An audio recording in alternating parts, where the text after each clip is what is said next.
Hi friends, it's me വീണ. അപ്പൊ ദേ നമുക്കിന്നൊന്ന് കറങ്ങാൻ പോയാലോ? സമയം 7 മണിയായിട്ടോ. ദേ ഈ ചിരിച്ച മുഖം നിങ്ങൾ കണ്ടല്ലോ. തിരിച്ചു വരുമ്പോ ഈ മുഖം ഇങ്ങനെ അല്ല കേട്ടോ. ഹാപ്പി ആയിട്ട് പോകുന്ന ഞാൻ തിരിച്ച് ട്രാജഡി ആയിട്ട് വരുന്നത് നിങ്ങൾക്ക് ഈ വ്ളോഗിന്റെ എൻഡിൽ കാണാട്ടോ. അപ്പൊ ദേ ഞാനും അമ്മയും കൂടെ ആണ് കേട്ടോ പുറത്തേക്ക് പോകുന്നത്. അങ്ങനെ ഞങ്ങൾ ദേ ഒരുങ്ങി ഇറങ്ങി ബസ് കാത്തിരിക്കുകയാണ് കേട്ടോ. അങ്ങനെ ദേ ബസ്സൊക്കെ കയറി ഞങ്ങൾ ദേ കൊല്ലം ചിന്നക്കടയിൽ എത്തിയേട്ടോ. ഇവിടെ എത്തിയപ്പോഴത്തേക്കോ ചെറിയ രീതിക്കൊക്കെ മഴ പെയ്യുന്നുണ്ട് കേട്ടോ. അങ്ങനെ ദേ ഞങ്ങൾ രണ്ടാമത്തെ ബസ്സൊക്കെ കയറി കേട്ടോ. അപ്പൊ ദേ ഇവിടുന്നാണ് സംഭവങ്ങളുടെ തുടക്കം.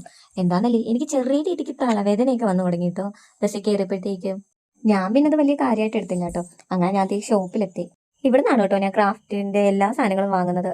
കൊല്ലം പള്ളിമുക്കിലുള്ളവർക്ക് എല്ലാവർക്കും അറിയാം, അലോഹ എന്നാണ് കേട്ടോ ഷോപ്പിന്റെ പേര്. അപ്പൊ ഇവിടെ എല്ലാതരം ഐറ്റംസും ഉണ്ട്. അപ്പം സത്യം പറഞ്ഞാൽ എനിക്ക് ഇവിടെ വന്നാൽ നല്ല കൺഫ്യൂഷൻ ആട്ടോ. ക്രാഫ്റ്റിന്റെ സാധനം വാങ്ങാനായിരിക്കും വരുന്നത്, പക്ഷേ ഉണ്ടല്ലോ എനിക്ക് ഇവിടുത്തെ കമ്മലും മാലയും കാണുമ്പോഴത്തേക്ക് എന്തെങ്കിലുമൊക്കെ ഒന്ന് വാങ്ങാൻ തോന്നും. അങ്ങനെ ഷോപ്പിൽ എത്തിയപ്പോഴത്തേക്ക് എനിക്ക് രീതിക്ക് തലവേദനിക്കുന്നുണ്ടായിരുന്നു കേട്ടോ. പിന്നെ ഞാനത് ഒന്ന് മൈൻഡ് വെക്കാതിരുന്നു.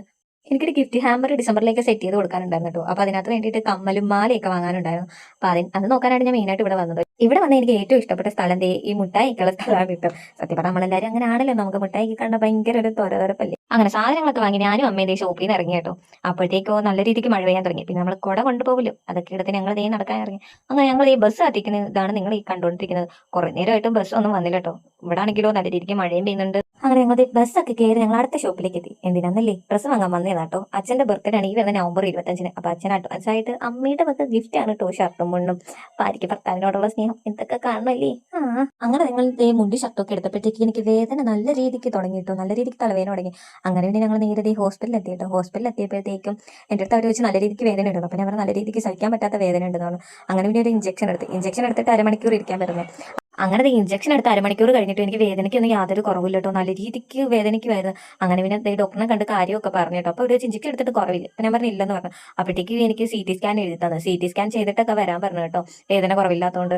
CT സ്കാൻ എടുക്കാൻ പറഞ്ഞപ്പോഴത്തേക്കും അമ്മയ്ക്ക് ടെൻഷൻ തുടങ്ങി കേട്ടോ. എനിക്കും ചെറിയ രീതിക്ക് ടെൻഷൻ ഉണ്ട്, പക്ഷേ അമ്മ എടുത്തോണ്ട് ഞാൻ പുറത്ത് കാണിക്കത്തില്ല കേട്ടോ. ഞാനും കൂടെ ടെൻഷൻ അടിക്കുന്നതെന്ന് പറഞ്ഞാൽ അമ്മയ്ക്ക് ഡബിൾ ആയിട്ട് ടെൻഷനാണ്. അതുകൊണ്ട് ഞാൻ കുറച്ച് ധൈര്യം സംഭരിച്ചൊക്കെ ഇരുന്ന് കേട്ടോ. കൊല്ലം ഡിസ്ട്രിക്റ്റിലാട്ടോ കാണിക്കുന്നത്. അപ്പോൾ ഇവിടെ തന്നെ ഉണ്ട് കേട്ടോ. പൈസയൊക്കെ അടച്ചിട്ട് ഞങ്ങളത് ഇവിടെ വന്നിരിക്കുകയാണ്. അപ്പോൾ അവരുടെ അടുത്ത് പറഞ്ഞ് കഴുത്തിൽ കിടക്കുന്ന മാല, പിന്നെ സ്ലൈഡ്, അതേ കണക്കിന് കമ്മല് എല്ലാം ഊരി വെക്കാൻ പറഞ്ഞു. അങ്ങനെ ഞങ്ങൾ ഊരത്തിന് ഇവിടെ കാത്തിരിക്കുകയാണ്. അങ്ങനെ സ്കാനിങ് ഒക്കെ കഴിഞ്ഞു കേട്ടോ. അപ്പോൾ അവർ പറഞ്ഞു 1 മണിക്കൂർ ആവും റിസൾട്ട് കിട്ടാനെന്ന്. അപ്പോൾ ഞങ്ങൾ വന്നിട്ട് തന്നെ 2 മണിക്കൂർ ആയില്ല. അപ്പോൾ അപ്പോഴത്തേക്കും അച്ഛനും വന്നിട്ടുണ്ടായിരുന്നു ജോലി കഴിഞ്ഞിട്ട്. അങ്ങനെ ഞങ്ങൾ ഈ ഫുഡ് കഴിക്കാൻ വേണ്ടി വന്നു കേട്ടോ. അങ്ങനെ ഞാനും അച്ഛനും പത്തിരിയും മുട്ടക്കറി ആട്ടോ വാങ്ങിച്ചത്. അമ്മയ്ക്കാണെങ്കിൽ പത്തിരി അങ്ങനെ എപ്പോഴും കഴിക്കുന്ന ഒരാളല്ല. അങ്ങനെ അമ്മ ദോശയും മുട്ടക്കറിയും വാങ്ങി കേട്ടോ. അങ്ങനെ ഞങ്ങൾ ഈ ഫുഡ് കഴിക്കുന്നതാണ്. അച്ഛൻ്റെ എക്സ്പ്രഷൻ നിങ്ങൾ നോക്കണ്ട കേട്ടോ, വീഡിയോ എടുക്കുന്നുണ്ട് അങ്ങനെ ഇരുന്നതാണ്. അങ്ങനെ ഞങ്ങൾ ഫുഡ് കഴിച്ച് ചെന്നപ്പോഴത്തേക്കും ഞങ്ങളുടെ റിസൾട്ട് കിട്ടി കേട്ടോ. റിസൾട്ടിൽ കുഴപ്പമൊന്നുമില്ലായിരുന്നു കേട്ടോ, എല്ലാം നോർമൽ ആയിരുന്നു. അപ്പോഴത്തേക്കും ഞങ്ങൾക്ക് ആശ്വാസമായിട്ടോ. അടുത്ത ദിവസം വന്ന് ENT കാണിക്കാൻ പറഞ്ഞു. അങ്ങനെ മരുന്നും തന്നു. അങ്ങനെ ഞങ്ങൾ നേരെ വീട്ടിലേക്ക് ഇറങ്ങിട്ടോ. ഒരു വീഡിയോ ഞാൻ പറഞ്ഞിട്ടുണ്ടായിരുന്നു എനിക്ക് 142 സബ്സ്ക്രൈബേഴ്സ് അതിന് സന്തോഷമായിരുന്നു കേട്ടോ. അതിനുശേഷം എനിക്കൊരു സബ്സ്ക്രൈബർ പോലും കയറിയിട്ടില്ല കേട്ടോ. അപ്പോൾ എല്ലാവരും എന്റെ ചാനൽ ഒന്ന് സബ്സ്ക്രൈബ് ചെയ്യുക. ഇനി അടുത്തൊരു വീഡിയോയിൽ കാണാൻ.